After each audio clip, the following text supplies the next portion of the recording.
All right. Go ahead and please tell us your teaching experience. Okay. I taught in the U.S. for about 6 years in Milford, Connecticut at Jonathan Law High School. Then I taught for 2 years at the Anglo-American School of Moscow, and now I'm finishing up my second year at the International School here in Bangkok. Okay. What you obviously had thought about teaching overseas. What common misconceptions or what misconceptions did you have about teaching overseas before you came and before you began your international teaching, and then how were they either confirmed or changed? Well, a couple of things. First of all, you always have that fear, oh, I'm not going to make any friends, I'm going to be lonely. Life is difficult outside of the U.S. The American system is the only social system and place I know how to survive in. And it's not true, because when you travel, when you teach at an international school, it depends on the school, of course, but for the most part, most schools, they pamper you some more than others. And they basically do an orientation with you. Some schools provide you with a place to live. Some do it at a compound. Some schools you look for your own place to live. Some schools make it easy for you to meet people, whether they're locals or they're teachers as well. So if those were wrong, because you get used to the life, and in some cases the life is even better than it was in the U.S. because of the pampering that the school provides. Depends on the contract. I mean, sometimes some people don't even, for example, in Moscow, some people never took the metro to get to school. They were picked up by a van. Other people prefer to take the metro. Some people go out to Western type of places after they find out where they are. Others prefer to, immerse themselves in the local culture. But I mean, all those misconceptions were wrong. As a matter of fact, you feel more like a professional, and you feel like you're doing something important, and people treat you like you're doing something important. Okay, excellent. When you finally got to an international school and began just looking at the curriculum that you were supposed to be having, the social studies courses that you had to teach, how did you have to alter them for your international school, your international students, if you had to alter it at all from how you taught and the curriculum that you taught in the United States? Well, in a couple of different ways. First of all, my first international school, I was teaching IB, the International Baccalaureate, for the first time. And I went to a workshop for it, but it didn't really prepare me for the type of course it was. It was pretty much it's a very intense course and full on, but there's always people that help you.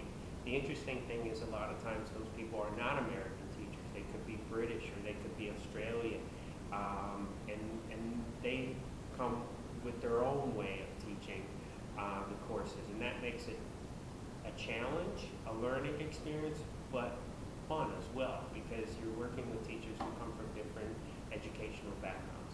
On the other hand, the way I had to alternate, change my teaching styles is, for example, in the U.S., depending on the course, the class as well, and what kind of students you have in it, but a lot of times in America, there's a tendency to constantly have classroom management in the back of your head. So you might give an assignment just because you want to make sure the students are busy doing their work rather than acting up. In international schools, it's completely different. You have kids from all over the world. For example, some schools are more international than others. You might have kids in the classroom from Germany, kids in the classroom from Britain, kids in the classroom from Korea, Thailand, wherever, and the local students who speak English, of course. And what makes it interesting is that you don't have to worry about classroom management. You worry about, well, how do I do my job? how do I make them learn? What do I want them to learn? And at the same time, they're coming from their own different types of experiences, and you want to bring them out because kids like to express how they feel. They want to tell how they see things differently. And it makes, especially in social studies, I mean, talking about something as least interesting or less interesting to me, for example, as population studies or migration studies about immigrants and refugees, it's a lot more exciting to have students who talk about what they've seen in their home country of Germany, what they've seen in their home country of Thailand with immigrants coming in and refugees, and they bring up their stereotypes, their prejudices. Some of them are migrants themselves, right? So, you know, it makes a topic or a subject that wouldn't be necessarily as exciting in an American classroom with all American kids, much more fascinating because they all want to share. They all want to present a different experience on the same topic.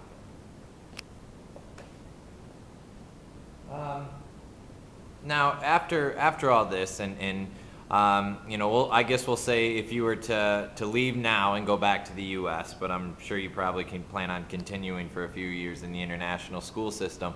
But if you were to leave now and go back to the U.S. and resume teaching high school social studies in the United States, what would you say are probably the few most valuable things that you've taken from now teaching social studies overseas? Okay. Well, if I can, I'm going to answer that question based on a conversation I just had with my dad last night. And first of all, I'm staying on here for another year. And I'm going home this summer to the U.S., but I'll be coming back for one more year.